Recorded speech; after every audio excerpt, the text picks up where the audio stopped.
에베소서 1장 3절부터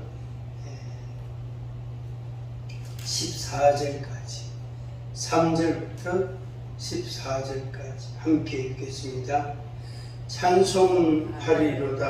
하나님 곧 우리 주 예수 그리스도의 아버지께서 그리스도 안에서 하늘에 속한 모든 신령한 복을 우리에게 주시되 곧 창세 전에 그리스도 안에서 우리를 택하사 우리로 사랑 안에서 그 앞에 거룩하고 의미 없게 하시려고 그 기쁘신 뜻대로 우리를 예정하사 예수 그리스도로 말미암아 자기의 아들들이 되게 하셨으니 이는 그가 사랑하시는 자 안에서 우리에게 거저 주시는 바 그의 은혜의 영광을 찬송하게 하려는 것이라.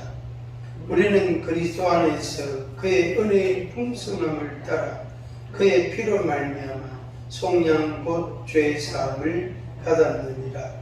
이는 그가 모든 지혜와 총명을 우리에게 넘치게 하사 그 뜻의 비밀을 우리에게 알리신 것이요 그의 기뻐하심을 따라 그리스도 안에서 때가 찬 경륜을 위하여 예정하신 것이니 하늘에 있는 것이나 땅에 있는 것이 다 그리스도 안에서 통일되게 하려 하심이라.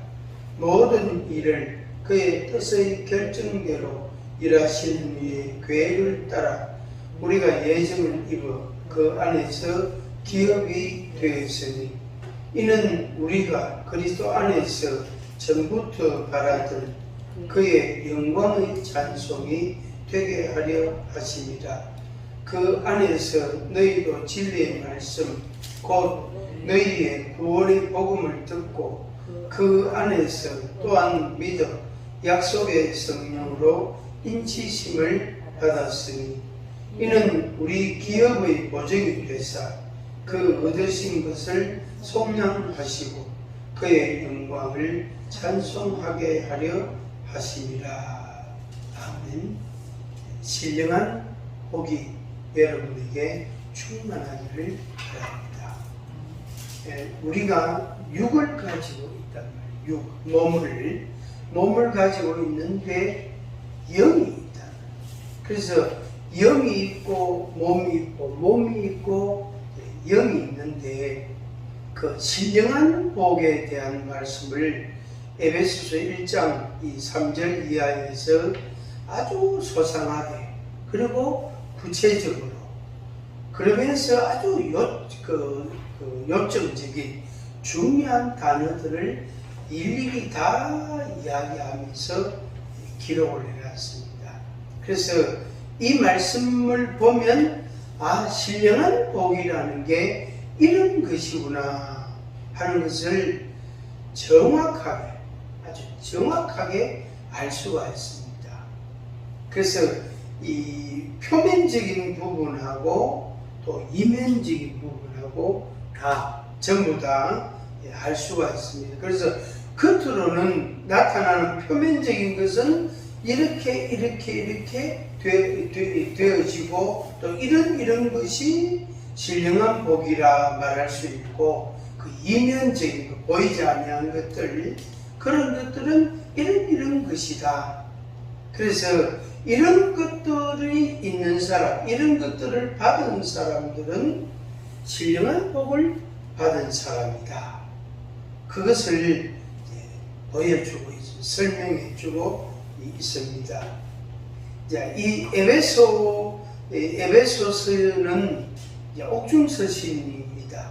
바울이 기록했는데 에베소서, 빌립보서, 골로새서, 빌레몬서 이렇게 네 권이 됩니다. 근데 이 에베소서 1장은 에베소서 6장하고 연결이 되고 또 동시에 에베소서 1장은 이 옥중서신 전체를 두고 표현한 그것과 전부 연관이 되어 있는 그런 말씀이라 이렇게 우리가 해석을 할 수가 있습니다. 그렇다고 해서 해석을 억지로 꿰 맞추는 게 아니고 의미적으로 에베소서 1장의 이 신령한 복, 이 1장의 복이, 이 은혜가 전체적으로 다 나타. 물론 이제 성경 전체 다 있지만 특히 이 옥중서신을 통해서 바울이 아주 이렇게 제대로 밝혀주고 있다, 이렇게 이제 말할 수 있겠습니다. 앞서 말씀드린 것처럼 신령한 복이 뭔가 오늘 이제 두 파트로 나누어서 간단하게 요점 정리하듯이 소개를 드리겠습니다. 신령한 복이 뭐냐? 그런데 이것은 단적으로 한마디로 딱 말해서 우리가 받은 거다. 그래서 오늘날 예수 그리스도를 믿는다 하는 사람들은 이 신령한 복을 다 받은 사람이에요. 다 받은 사람. 그것에 대해서 믿고 안 믿고 또 내용에 대해서 개인적으로 이런저런 생각의 차이가 있고 지식의 차이가 있고 그렇다 할지라도, 그렇다 치더라도 신령한 복을 우리들은 다 받았다 하는 이 부분에 대해서는 여러분들이 조금 더 의심하지 마시길 바랍니다. 마음에 확신을 갖기를 바랍니다. 아, 내가 신령한 복을 받은 사람이다. 나는 이미 신령한 복을 받았다 하는 것입니다. 그래서 그 신령한 복을 이제 누가 주시느냐, 어디로부터 오느냐, 그것은 2절하고 3절에서 설명해 놨습니다. 2절에 보면은 지난 시간에 우리 공부했는데 4가지로 그랬습니다. 하나님 우리 아버지, 주 예수 그리스도, 그렇게 했습니다. 하나님 아버지께서 우리에게 주신다.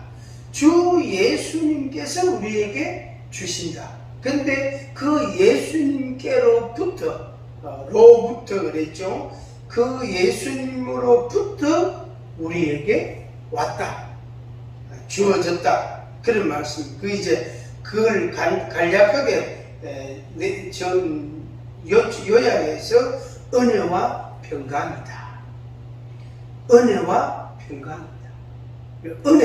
은혜는 용어 그대로 은혜예요. 값없이 우리에게 주신 것이고, 평강은 평안하고 강건하고 이건데, 이것은 안식이라는 안식, 편안하게 쉬는 것, 그 안식이라는 그 의미와 상통하는 겁니다.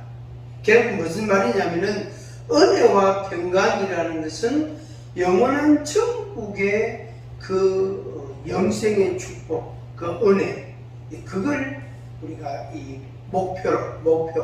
목적으로 그걸 이제 타켓으로 여기고 있다, 이렇게 이해할 수가 있겠습니다. 하나님 우리 아버지와 주 예수 그리스도, 그리고 그분으로부터 은혜와 평강이 있을지어다. 3절에도 같은 말씀입니다. 찬송하리로다. 요거는 이제 강조형을 띄어서 강조형, 요게 뒤에 있을 건데 앞으로 맨 앞에 갖다 놨단 말이에요. 요거는 뭐냐, 찬송하라 강조형이에요. 자, 그 내용이 뭐냐면은, 그렇게 뭘 찬송하느냐, 이제 이런 말씀이 되겠죠. 찬송하리로다. 하나님 우리 아버지, 하나님 우리 아버지, 주 예수 그리스도의 아버지. 그러니까 하나님 아버지, 하나님이시고 예수님의 아버지시고, 그 우리에게도 아버지가 되는 거예요. 이게 이제 영적인 의미거든요. 그래서 영적으로 하나님, 예수님께서 내 아버지라고 표현한 그 말씀 그대로 오늘 우리들, 예수 그리스도를 믿는 우리들이 우리 아버지가 되는 거예요. 그래서 전체 다, 그래서 우리들하고 예수님하고 전체 다 하나님의 자녀단 말이에요. 하나님의 아들들이단 말이에요. 그래서 우리 아버지가 되는 거예요. 우리 아버지. 우리 아버지. 한번 같이 해볼까요? 우리 아버지. 우리 아버지. 우리 아버지가 되는 거예요. 그래서 하나님 우리 아버지. 하나님 우리 아버지. 예수님께서는 하나님 내 아버지. 이렇게 되는 거예요. 하나님 우리 아버지. 하나님 내 아버지. 그래서 아버지께서 이렇게 하신다. 이렇게 주셨다. 그래서 그 아버지께 찬송하라. 그런 말씀. 그 아버지께 찬송하라.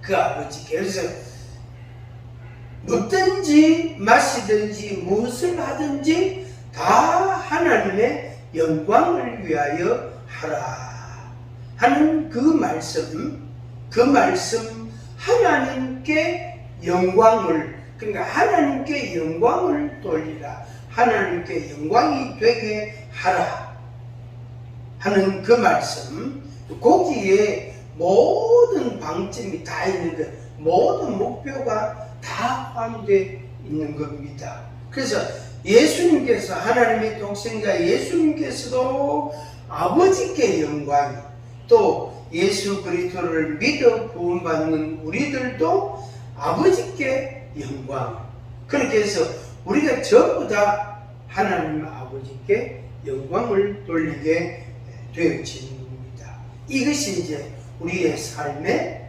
목표단 말이에요. 목적이단 말이에요.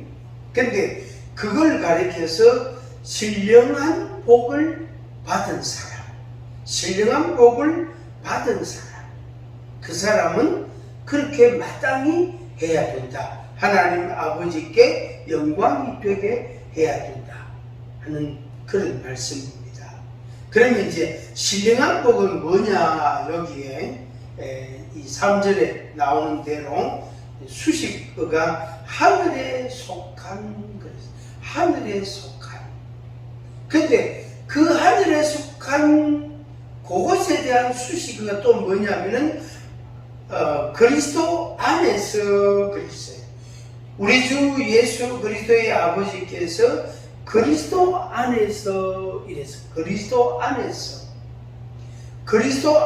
그러니까 아버지께서 그리스도 안에서 우리에게 하늘에 속한 신령한 복을 주셨다 하는 그런 말씀.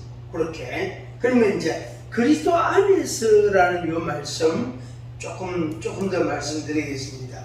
그리스도라는 말, 그리스도라는 말은 이제 삼직, 세 가지 직분을 이제 우리가 생각하게 되는데, 이 말의 뜻은 기름 부음을 받은 자, 이런 뜻이에요. 기름 부음을 받은 자. 그리스도란 말은 그런 뜻인데, 이 기름 부음을 받는 사람은 세 가지 직분자에게, 세 가지 직을 세울 때에, 임직할 때에 이 기름을 붓습니다. 머리에다가 왕을 세울 때 머리에 기름을 붓단 말이에요. 선지자를 세울 때, 또 제사장을 세울 때 머리에 기름을 붓습니다. 그때 이제 왕, 선지자, 제사장 이 세 가지 직분이 어떻게 기름 부음을 받은 자예요. 그래서 예수 그리스도, 예수님을 그리스도라고 부른단 말이에요. 그 예수님 그리스도에게, 예수님에게 세 가지 직분이 들어있는 거예요. 그렇게 단순하게 이해를 여러분들이 그냥 하시면 됩니다. 이제 교회 오면은 제가 목사고, 집에 가면 남편도 되고 아버지도 되고, 또 이웃에 가면 아저씨도 되고, 그런 것처럼 역할이 다르잖아요. 그죠? 역할이 다르잖아요. 이름도 다르고 역할도 다르고 의미도 또 다르고 목적도 조금씩 차이가 있고 그렇단 말이에요. 그래서 이 그리스도라는 말, 예수님을 그리스도라고 부르는 그 속에는 세 가지 뜻이 들어있는 거예요. 예수님은 왕이시다. 예수님은 선지자시다. 예수님은 제사장이시다. 그런 세 가지 역할이 예수님 안에 다 있는 거예요. 그게 바로 하늘에 속한 신령한 복이에요. 이 세상에서는 없어요. 없습니다. 근데 예수 그리스도에게 이 세 가지 복, 세 가지 이름이, 세 가지 의미가 들어있는 거예요. 그게 이제 하늘에 속한 신령한 복이 되는 겁니다. 그래서 우리에게 예수님이, 그리스도께서 우리에게 왕이 되시고, 어떨 때에는 선지자의 역할도 하시고, 어떨 때에는 제사장도 되시고, 간단하게 말씀드리면은 예수님이 왕이시다. 그러면 이제 왕이신 예수님을 우리가 높이는 거예요. 그리고 그 말씀을 우리가 순종하는 거예요. 복종하는 거예요. 당연히 왕이신 예수님은 그 자기를 왕으로 인정하는 자들에게 대한 통치의 책임이 있습니다. 책임감. 그래서 그들을 먹이고 입혀야 돼요. 그들의 신체를 보호해야 돼요. 그들의 명예를 지켜야 돼요. 이런 책임이 주어집니다. 그래서 왕이신 예수님에게 나를 의탁할 수가 있는 거지. 왜? 그분이 나에 대한 모든 책임을 지시기 때문에. 그래서 이 북한 사람들이, 북한에서 한국, 우리 남한에 와서 사는 사람들이 이 사고가 어릴 때부터 이 쇠뇌된 부분이 있어가 사고 틀이, 생각이 부조라는 게 북한 사람들이 똑같단 말이에요. 남한 사람들은 그게 사람마다 다 다른데 좀 차이가 많은데 북한 사람들은 사고의 구조가 똑같아요. 그래서 김일성이 그 북한 주민들, 북한 사람들, 김일성이 북한 사람들은 이 김일성이를 우러러보고 그를 칭송하고 그에게 모든 것을 다 돌리는 거예요. 그래서 설날이 돼도 그 초상 앞에 절을 하고, 결혼 기념일 돼도 그 앞에 가고, 생일이 돼도 가고, 또 뭐 좋은 일이 있으면 그 앞에 가서 꽃다발 들고 가서 떡 넣고 그렇게 하죠. 그러니까 전부 모든 것을 김일성이한테 다 버려요. 이게 쇠뇌가 딱 되고 사고 구조가 딱 오래 잡혀 있어요. 그거를 김일성이 싹 빼내고 거기다가 예수 그리스도를 딱 집어요. 그래서 북한에서 온 사람들이 성경을 딱 배우면요, 하나님의 말씀을 잘 받아들여요. 잘 믿고 믿음으로 사는 사람들이, 아주 확실하게 믿음으로 사는 사람들이 있다는 거예요. 아주 철저하다는 거예요. 철저하게 하나님의 말씀을 배우고 하나님을 믿고 하나님께 영광을 돌리고 그렇게 산대요. 그래서 우리 개인적으로는 접해보지 않고, 우리가 몇 년 전에 이 어코디언입니까? 그거 연주하는 분 한 분, 간정자라 한 분, 우리 초대한 분이 있잖아요. 그걸 조금 잠깐 만나고 그냥 헤어졌는데, 하여튼 그분들의 믿음이 철저하다. 우리 한국 사람들보다 훨씬 신앙관이 투철하대요. 그 김일성이를 어떻게 칭송하든 숭배하든 그 우상이지만 그 숭배하던 그 생각과 마음과 습관이 다 몸에 배어 있다는 거예요. 그게 이제 왕이신 예수님을 인정하고 믿고 순종하고 따르는 거예요. 그게 이제 예수 그리스도고, 그 다음에 선지자는 하나님의 말씀을 우리에게 전하여 주는 역할을 감당하는 사람이 선지자거든요. 그래서 구약시대에 대표적으로 선지자들이 많이 있잖아요. 사무엘도 있고 엘리야도 있고 엘리사도 있고 또 뭐 다른 여러 선지자들도 있는데, 또 다윗도 왕이지만 선지자적인 역할이 좀 있어요. 다니엘도 선지자지만 또 약간 제사장적인 그런 의미도 조금 또 들어있단 말이에요. 그래서 이제 선지자 하나님의 말씀을 우리에게 전하여 주는, 예수님이 성육신 하신 것 자체가 하나님의 말씀을 우리에게 선포하신 것, 보여주신 것. 그게 바로 계시. 그러니까 하나님의 독생자 예수님이 몸을 입고 성육신, 몸을 입고 오신 것 그 자체가 계시된 바예요. 계시가 됐다. 열어서 보여주셨다. 이렇게 설명할 수 있어요. 그게 선지자적인 역할이고, 그 다음에 제사장은 하나님 앞에 대신해서 제사를 지내는 제주와 같은 그런 역할입니다. 제사를 대신 지낸단 말이에요. 그래서 구약시대에는 제사장들이 양이나 염소나 송아지나 이런 제물들을 가지고 하나님께 제사를 드렸다면 제사장이 역할을 했단 말이에요. 그런데 신약에서는 예수님께서 자기 몸을 제물로 드리는 거예요. 자기 몸을 제물로 드리는 거예요. 그래서 유일무이한 마지막 제물이 되고 마지막 제사가 된 거예요. 그래서 예수님이 대제사장으로서의 역할을 감당하시고, 그래서 우리를 위하여 지금도 하나님 우편에서 기도하고 계십니다. 그게 뭐냐면은 우리가 기도하면 예수님이 그 기도를 하나님 아버지 앞에 드린단 말이에요. 내가 이 사람을 위해서, 이 사람의 죄와 허물을 위하여 내가 대신 십자가에 죽었습니다. 그 공로를 의지하여, 그 공로에 의하여 이 사람의 기도를 들어주세요. 그게 제사장 역할이에요. 그 예수님께서 지금도 하나님 우편에서 우리를 위하여 기도하고 계십니다. 이게 이제 그리스도단 말이에요. 그래서 그리스도 안에서 하늘에 속한 신령한, 모든 신령한 복을 우리에게 주셨다. 이 말씀을 믿으시기 바랍니다.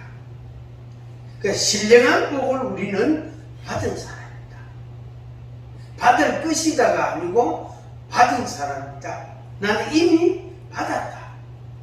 그래서 그 신령한 복이 어떤 거냐 하는 것을 이제 내용을 보게 되는데, 이 에베소 사람들에게 바울이 제일 처음 가서 전도를 했단 말이에요.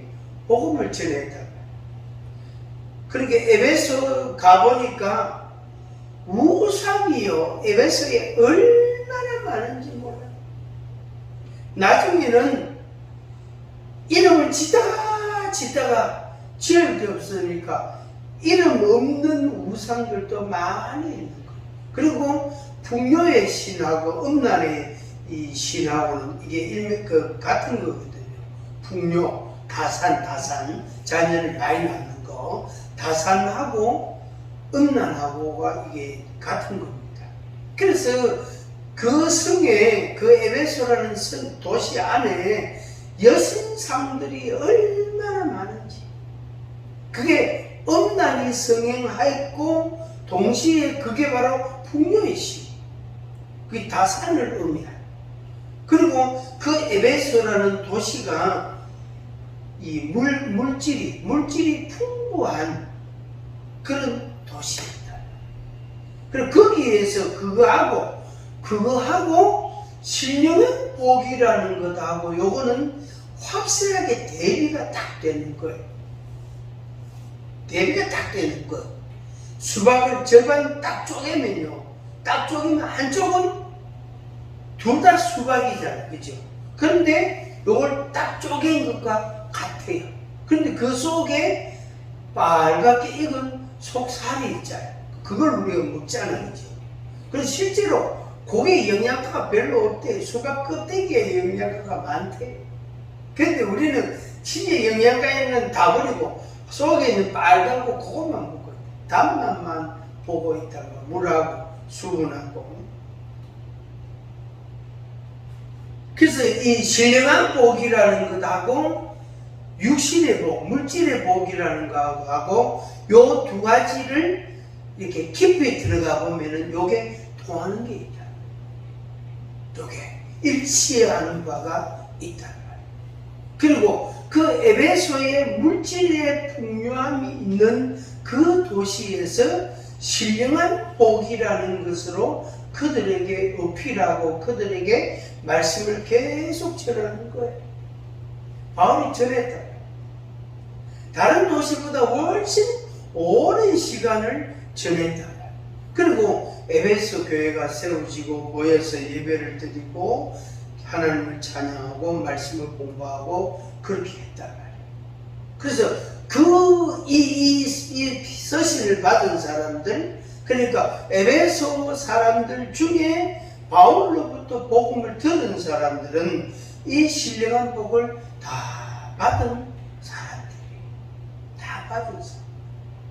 그러니까 오늘 우리와 같은 사람, 우리와 같은 그런 신령한 복을 받은 사람들입니다. 자, 여기 다시 말씀드립니다. 하늘에 속한 신령한 복, 땅에 속한 물질의 복. 요게 완전히 다른 거지만 요것을 딱 합치면 통하는 게 있다.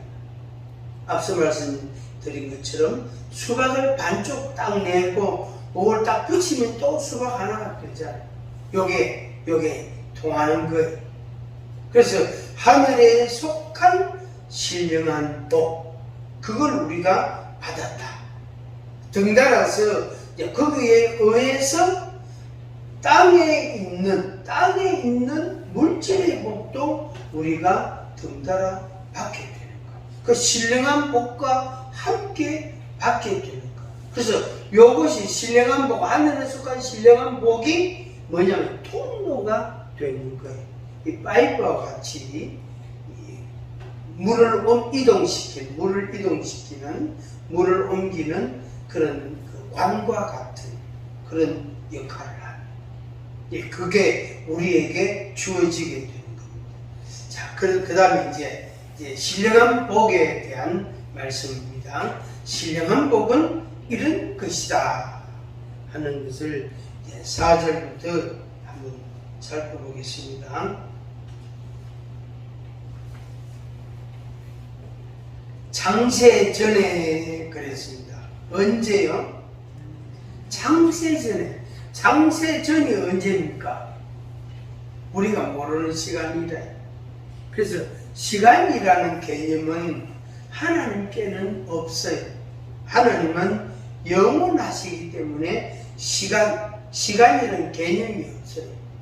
그런데 유한한 우리는 인간은 시간이라는 개념이 있단 말이에요. 그러니까 우리는 언제부터 시작해서 언제까지라는 게 있어요. 우리는 시작점이 있잖아요. 시작부터 영원, 시작부터 영원한 천국, 시작부터 영원한 지옥. 이게 시작이라는 게 있단 말이에요. 근데 하나님은 영원하시기 때문에 시간이 없어요. 그래서 창세 전에 하나님이 만물을 창조하시기 전, 이 말이에요. 창세 전. 그 우리가 모르는 시간이죠. 창세 전, 모르는 시간. 창세 전에 앞에 그 3절하고 연결을 하면은 3절 첫 단어가 찬송하리로다 나오잖아요. 하나님께 찬송하고 그 예수 그리스도께 찬송하고 하늘에 속한 신령한 복을 받았으니 찬송하고, 그 다음에 창세 전부터 하나님을 찬송하는 찬송이 있었다. 우리가 알지 못하는 영광이 있었다. 그래서 우리가 이제 성경에 나타나 있는 그런 내용들을 정리를 하면 이렇게 정리할 수 있습니다. 영원하신 하나님이 계시고 그 하나님께 수종되는, 하나님께 영광을 돌리는 천사들이 있단 말이에요. 천사들 여러 그룹들이 있었단 말이에요. 천사들이 있었는데 그 가운데 그 가운데 이제 그 하나님께 찬양을 드리는 노래, 교회로 말하면 성가대원 같이 하나님께 찬송을 드리는 천사들이 있고, 메시지를 전하는 천사들이 있고, 또 영적 전투, 전쟁을 수행하는 천사들이 있고, 그래서 주로 이제 보통 세 부류의 세 그룹의 천사들로 보통 나눕니다. 성경 해석상 그래 나누는데, 그 하나님을 찬송하는 역할을 맡은 천사들 중에 이제 대장. 그게 이제 제일 고참이죠. 이제 이 그룹장이라고 이렇게 생각하면 되겠죠. 그 그룹장이 하나님을 이렇게 찬송하고 하나님을 영화롭게 하고 하나님께 마땅한 영광을 돌리고 그렇게 지내다가 어느 날 이것이 어떻게 교만이 생기니까, 그 천사가 하나님의 피조물이거든. 하나님이 만드신 존재단 말이에요. 그때는 우리 인간이 없고 다른 만물들이 없고 천사들만 있는 그런 시간이다, 이렇게 이해할 수 있겠습니다. 그런데 그 하나님을 찬송하는 그 천사 그룹의 이제 대표가 교만해가지고 하나님께 영광을 쥐가 취해요. 쥐가. 그게 이제 결국이 뭐냐면, 교만이라는 게 뭐냐면은 하나님께 돌려질 영광을 자기가 가지는 게, 취하는 게, 그게 교만입니다. 그러니까 하나님께 영광, 하나님께서 하셨습니다, 하나님의 은혜입니다, 이래야 되는데 그래 안 하고 내가 잘해서 그렇지, 내가 열심히 해서 그렇지, 그런 마음은 그게 이제 교만한 마음이야. 그게. 그래서 그 천사장 그게 교만해서 하나님이 내쫓아왔어요. 그래서 하나님의 영광의 그 나라에서 이 이제 교만한 천사를 내쫓아왔단 말이에요. 쫓아붙는데 이것이 혼자 내려오지 않고 지 졸개들, 자기와 함께 하던 천사들 3분의 1을 대동해가지고 내려왔단 말이에요. 그래서 이 만물 세계, 이 물질 세계에 이 교만한 영들이 꽉 차게 됩니다. 가득하게. 쉽게 말하면 사단과 사단의 졸개들, 귀신들이 이 세상에 꽉 차게 되었어요. 그래서 하나님께 영광을 돌리지 않는 자들이 많이 생기게 되어진 겁니다. 그래서 창세 전, 만물이 있기 전, 인간이 창조되기 전 천사들만 있을 때, 하나님과 천사들만 있는 영의 세계에, 하늘에 속한 그 세계에, 그때 창세 전에 그때 하나님을 찬송하고, 그때부터 하나님의 찬송이 계속 나타나요. 오늘 우리는 이제 하나님의 피조물이 되어가지고 하나님께 마땅히 찬송을 올리게 되는 겁니다. 자, 4절 보겠습니다. 그리스도 안에서 그랬습니다. 창세 전에 그리스도 안에서 이랬어요. 그러면 그리스도가 언제부터 계셨다는 거예요? 창세 전에 계셨다. 그래서 예수라는 이름을 가지신 하나님의 아들은 성육신하신 자예요. 그래서 그 이름이 예수다 말이에요. 그래서 예수는 어떻게 창세전에 계시지 않았고 그리스도가 계신 거예요. 그리스도가. 하나님의 독생자는 그때 계셨는데, 창세전에 계셨는데 그 하나님의 독생자가 성육신 몸을 입고 이 세상에 오셨다. 그 이름이 예수다 이 말이에요. 그래서 하나님의 이름은 하나님은 본래 이제 한 하나님이신데 그 하나님이 육을 입고 이 세상에 오신 그 이름이 예수다. 예수라는 이름입니다. 근데 그걸 그리스도라고 여기에 표현을 했죠. 그리스도다. 그리스도 안에서, 그러니까 여기에서는 예수 안에서 이렇게 안 했습니다. 안 하고 그리스도 안이라고 말씀. 여기 의미가 다른 거예요. 이렇게. 그래서 창세전에 그리스도 안에서 어떻게 우리를 택하사. 우리를 택했다. 창세전에 우리를 택했대. 그리고 우리가 태어나기 전에, 우리가 만들어지기 전에 하나님이 우리를 택하셨다.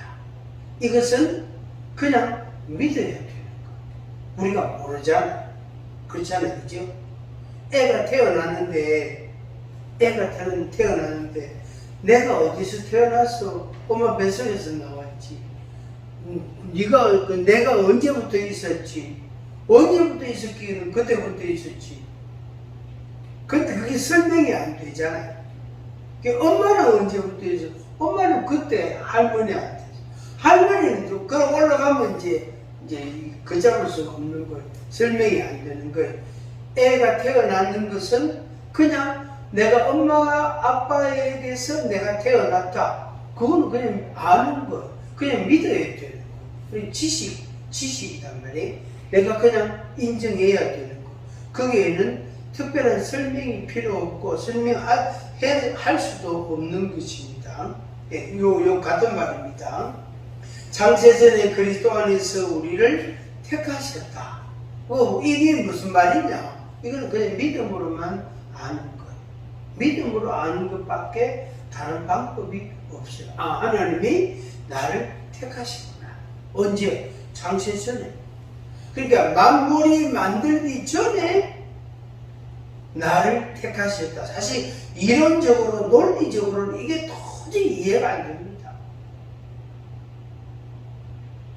도저히 이해가 안 된다고. 창세전에, 그러니까 해와 달과 별들 인간을 만들기 전에 내가 여기 태어날 것에 대한 내 영혼에 대한 내 생명에 대해서 하나님이 택하셨다. 이거요 진짜 논리적으로 도무지 이해가 될 수 없습니다.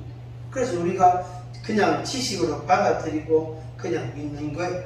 그 믿음으로. 우리를 택하셨다. 나를 택하셨다.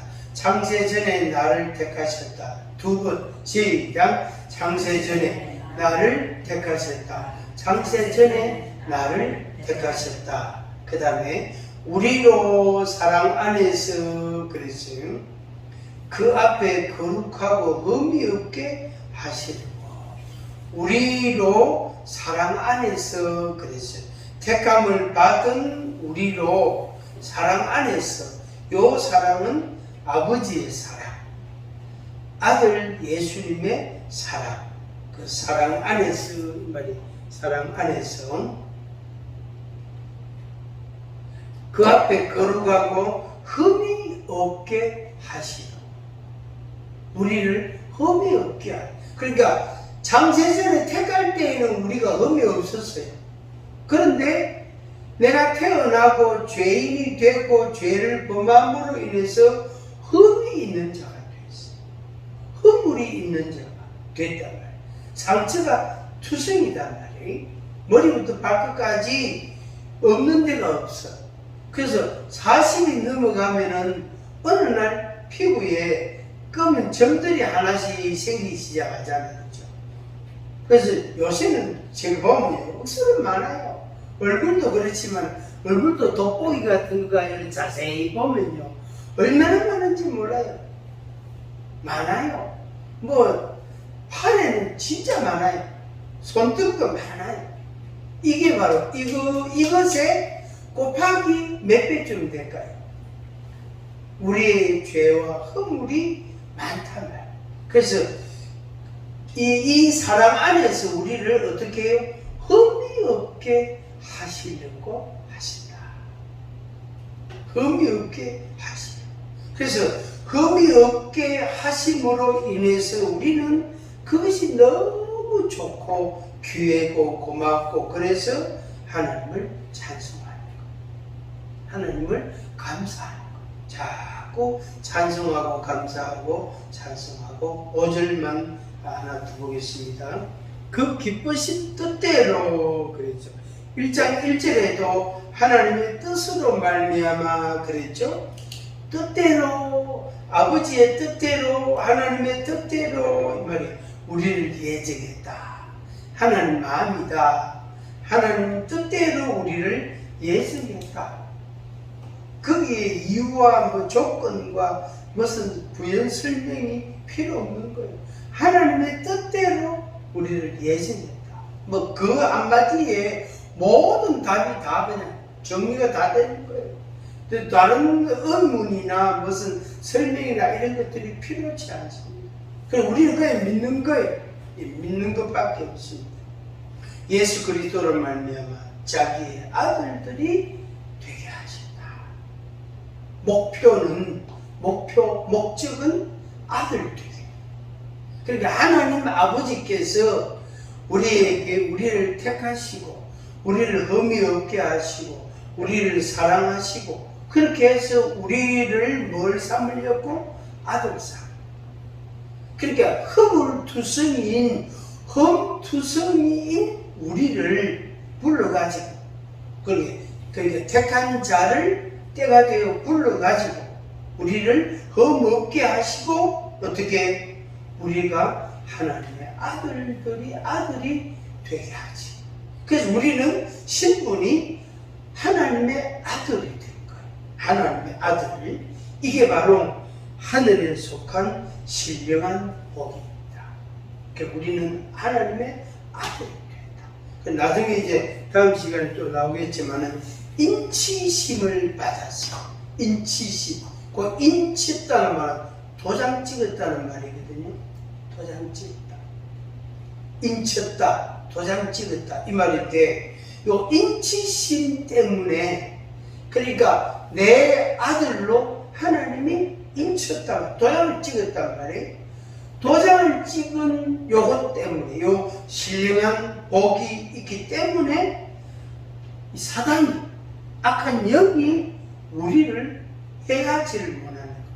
걸려서 내 발목을 걸어가 넘어뜨릴 수는 있는데 우리를 영멸 못한다. 영원히 멸망밖에는 하지 못한다. 넘어지게 하고 다치게는 할 수 있어요. 험이 더 한 개 생기게 5개 더 생기게는 할 수 있어요. 그러나 우리를 영원히 멸하는 것은 못합니다.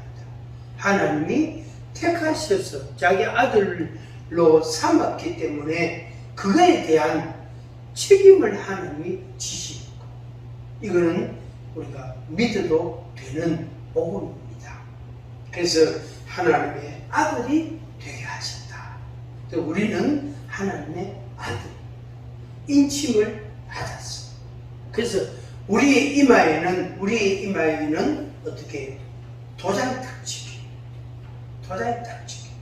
제가 그런 이야기를 한 적이 있지만은 이 강신무들 중에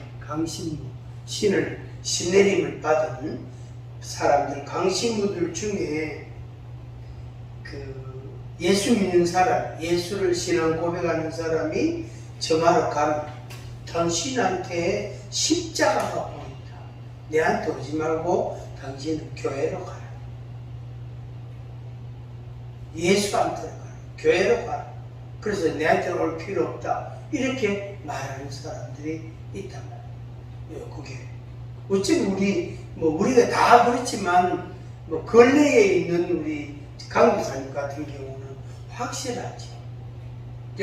집사님 같은 경우를 보고 하나님을 몰랐었는데 살았는데 어느 날부터 하나님의 백성으로 하나님의 자녀로 살게 된 거죠.